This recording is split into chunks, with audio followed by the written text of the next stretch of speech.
পলাশবাৰী সমষ্টিৰ ৰাণীত নিৰ্বাচনী প্ৰচাৰ সভা। পলাশবাৰী সমষ্টিৰ ৰাণীত নিৰ্বাচনী প্ৰচাৰ সভা অনুষ্ঠিত কৰা হয়, য'ত উপস্থিত থাকে ভাৰত চৰকাৰৰ কেন্দ্ৰীয় পথ পৰিবহণ মন্ত্ৰী নীতিন গাডকাৰী, বিজেপি প্ৰাৰ্থী তথা যুৱ নেতা হিমাংশু শেখৰ বৈশ্যৰ হৈ নিৰ্বাচনী প্ৰচাৰ কেন্দ্ৰীয় মন্ত্ৰীগৰাকীৰ। দেশৰ লগতে ৰাজ্যৰ সৰ্বাংগীন উন্নয়নৰ বাবে পুনৰবাৰ সকলোৱে ভাৰতীয় জনতা পাৰ্টি তথা NDAৰ পক্ষত ভোটদান কৰিব বুলি আশা প্ৰকাশ কৰে কেন্দ্ৰীয় মন্ত্ৰীগৰাকীয়ে।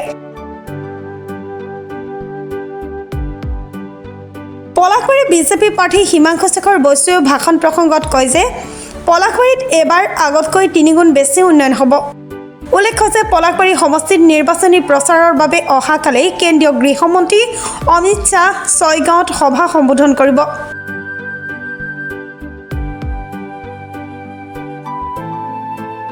5 এপ্ৰিলত মুখ্যমন্ত্ৰী ডক্টৰ হিমন্ত বিশ্ব শৰ্মাই ৰামপুৰ খেলপথাৰত আৰু 6 এপ্ৰিলত বৰদুৱাৰ বাগানৰ জাৰাপাতত নিৰ্বাচনী প্ৰচাৰ সভাত অংশগ্ৰহণ কৰিব বুলি মন্তব্য কৰে পলাশবাৰী বিজেপি প্ৰাৰ্থী হিমাংশু শেখৰ বৈশ্যই।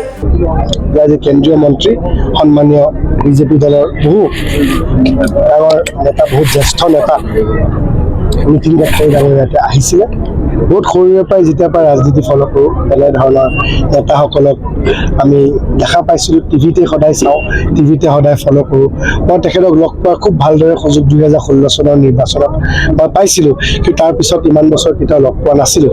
আৰু এইবাৰ নিজেই ইলেকশ্যন খেলিছোঁ আৰু মই তাতকৈ বেছি ভাগ্যৱান বা সৌভাগ্যৱান যে তেখেত আহিছে, মোৰ ইয়াতে কেম্পেইন কৰিব আহিছে, মোক ভোট দিবলৈ ৰাইজক অনুৰোধ জনাইছে। মই তাৰ বাবে অতিকৈ গৌৰৱান্বিত আৰু মই ৰাইজকো কৈছোঁ যে কি ধৰণে আমি পলাশবাৰী সমষ্টিক আগুৱাই লৈ যাম। তেখেতেও কৈছে যে অসমখনৰ কাৰণে তেখেতে কি দিছে, অসমখনক তেখেতে বহুত দিছে।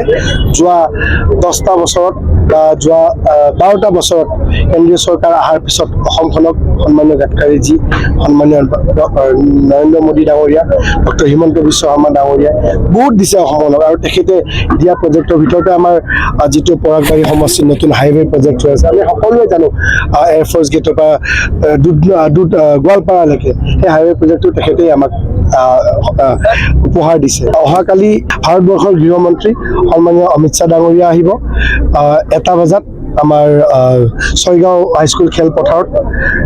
5 তাৰিখে সন্মানীয় অসমৰ মুখ্যমন্ত্ৰী, সকলোৰে জনপ্ৰিয় নেতা ডক্টৰ হিমন্ত বিশ্ব শৰ্মা 3টা বজাত আমাৰ ৰামপুৰ খেলপথাৰত আহিব। আৰু 2টা বজাত 6 তাৰিখে অসমৰ কেবিনেট মন্ত্ৰী সন্মানীয় পীযুষ হাজৰিকা ডাঙৰীয়া জাৰাপাতা ফিল্ড, আমাৰ লোহাৰঘাট অঞ্চলৰ, আমাৰ বাগান অঞ্চলৰ তাতে আহিব। প্ৰত্যেকখন সভাতে গৃহমন্ত্ৰীৰ সভাত প্ৰায় 30-40 হাজাৰ মানুহ, মুখ্যমন্ত্ৰীৰ সভাত প্ৰায় 40-50 হাজাৰ মানুহ আৰু বাগানৰ সভাখনত আমাৰ প্ৰায় 10-15 হাজাৰ মানুহ উপস্থিত থাকিব। ৰাণীবাসী ৰাইজে এই যিটো হাইৱে, এইটো নেশ্যনেল হাইৱে দ্বাৰা নিৰ্মাণ কৰাটো বিচাৰিছে, কিন্তু এইটো একচুৱেলি নেশ্যনেল হাইৱেত নাই, ষ্টেট হাইৱেত আছে, NEC ৰাস্তা হয়। মোক তেখেতে কৈছে যে চুনাও আপ জিতোগে, चुनाव जीतने के बाद में आओ, मैं तरीका बताऊंगा इसको कैसे नेशनल हाईवे के সংলগ্ন ইতিমধ্যে আছে। 4 লেন কৰা এটা ৰাইজে ইয়াতে অনুৰোধ দিছে, মেমৰেণ্ডাম দিছে। তেখেতে ৰাস্তাটো দিব বুলি কৈছে। মই সৌভাগ্যৱান যে জয় হোৱাৰ পিছত তেখেতক সাক্ষাৎ কৰি এটলিষ্ট কি ব্যৱস্থা কৰিব পাৰি এটা মই সাক্ষাৎ কৰিম। আমাৰ অঞ্চলবাসীৰ লোকসকলেও বহুত হাপাথুৰি খায়, আপোনালোকে ভালকে জানে। আপোনালোকেও কেতিয়াবা কাৰোবাক কয় যে অমুকটো পেচেণ্টৰ এনেকুৱা অৱস্থা হৈ আছে, কাইণ্ডলি কিবা এটা কৰি দিব পাৰিলে ভাল হয়। সেই কথাটো মই উপলব্ধি কৰিছোঁ। যোৱা 8টা বছৰে উন্নয়নটো হ'বই, মুখ্যমন্ত্ৰী মহোদয় উন্নয়ন কৰিব, ময়ো যিখিনি পাৰোঁ মোৰ ফালৰ পৰা কৰিম। এইটো এটা ব্যতিক্ৰমী পদক্ষেপ মই ভাবিছোঁ যে মই ল'ম, যাতে ৰাইজে হাৰাশাস্তি খাব নালাগে। GMCত যিটো কেবিন বা ICUৰ কাৰণে য'ত মানে বহুত মানুহ ঘূৰি আহিবলগীয়া হয়, কোনোবা মৃত্যু মুখত পৰি যায় বা কোনোবা প্ৰাইভেট হস্পিটেলত যাব লগা হয়, যাৰ ফলস্বৰূপত ঘৰৰ মাটি সোণগহনা বিক্ৰী হৈ যায়, চিকিৎসা কৰিবলৈ নোৱাৰে কাৰণে, প্ৰাইভেট এক্সপেঞ্চিভ, বহুত বেছি পইচা লাগে কাৰণে। সেইবিলাক সমস্যাসমূহ যাতে আমি সমাধান কৰিব পাৰোঁ, সেইবিলাকো যে ৰাইজৰ সমস্যা, সেইখিনি মই উপলব্ধি কৰিছোঁ। ৰাইজে কিন্তু এই কথাটো মোক কোৱা নাই, কিন্তু মই নিজে উপলব্ধি কৰিছোঁ আৰু এই কামখিনি মই কৰিম। আৰু মই এটা নাম্বাৰ, হেল্পলাইন নাম্বাৰ মই ৰাইজৰ কাৰণে উচৰ্গা কৰিম, লঞ্চ কৰিম নিৰ্বাচনৰ পিছত। বিৰোধী এইবাৰ কোনোবা ভুল মানুহ এডভাইচ দি ইলেকশ্যন খেলিছে, বিৰাট মানে গণ্ডগোলীয়া কোনো ব্যক্তিৰ লগত মিলি গৈছে, গোটেই ষ্ট্ৰেটেজি ভুল, মিছা কথা কৈ ইলেকশ্যন খেলিছে। পলাশবাৰীৰ মানুহ ইমান ভুল নেকি? মিছা কথা। কালি আপোনালোকে চাওকচোন, পলাশবাৰী সমষ্টিত নহ'বলগীয়া ঘটনা, মেঘালয় আৰু বকোবা মানুহ আনি পলাশবাৰী সমষ্টিত মিটিং কৰিছে, তাতেও 1000 মানুহ গোটাব নোৱাৰিলে। 300-400 লোকেল মানুহ আছিলে, 500-600 মানুহ মেঘালয় আৰু বাগানৰ পৰা আহিছে। বিৰাট বেয়া দুখ লগা ঘটনা। যদি মানুহ নাহে, মিটিং নকৰিলে হ'ল, কি কথা আছে? আমিও আজি আমাক কেতিয়াবা টাৰ্গেট দিয়ে, মুখ্যমন্ত্ৰী মিটিঙত ইমান হাজাৰ মানুহ কৰিব লাগিব। আমি কৈ দিওঁ যে ইমান মানুহ নোৱাৰোঁ, কিন্তু আমি এইটোতো নহয় যে আমি বকোৰ পৰা মানুহ আনো, আমি মেঘালয়ৰ পৰা মানুহ আনো, আমি কোনোবা বেলেগ জিলাৰ পৰা মানুহ আনো, সেইটো আমি কেতিয়াও কোৱা নাই। সেইকাৰণে কথাটো হ'ল অলপমান ভাল মানুহ এডভাইচ লৈ নিৰ্বাচনটোত উত্তীৰ্ণ হ'লে ভাল। সংগঠনৰ কাম তেখেতসকলে বহুত আগৰ পৰা কৰিলে, আজি চাগে আৰু ভাল এটা প্ৰতিদ্বন্দ্বিতা হ'ল হয়। কিন্তু মই কৈছোঁ, মই তেখেতসকলক গালি পাৰি ইলেকশ্যন খেলা নাই, কিন্তু মোক গালি পাৰি আছে, মই পাৰি থকা নাই। মই অলপ চলপ দুই এটা সঁচা কথা ক'ব লাগিব।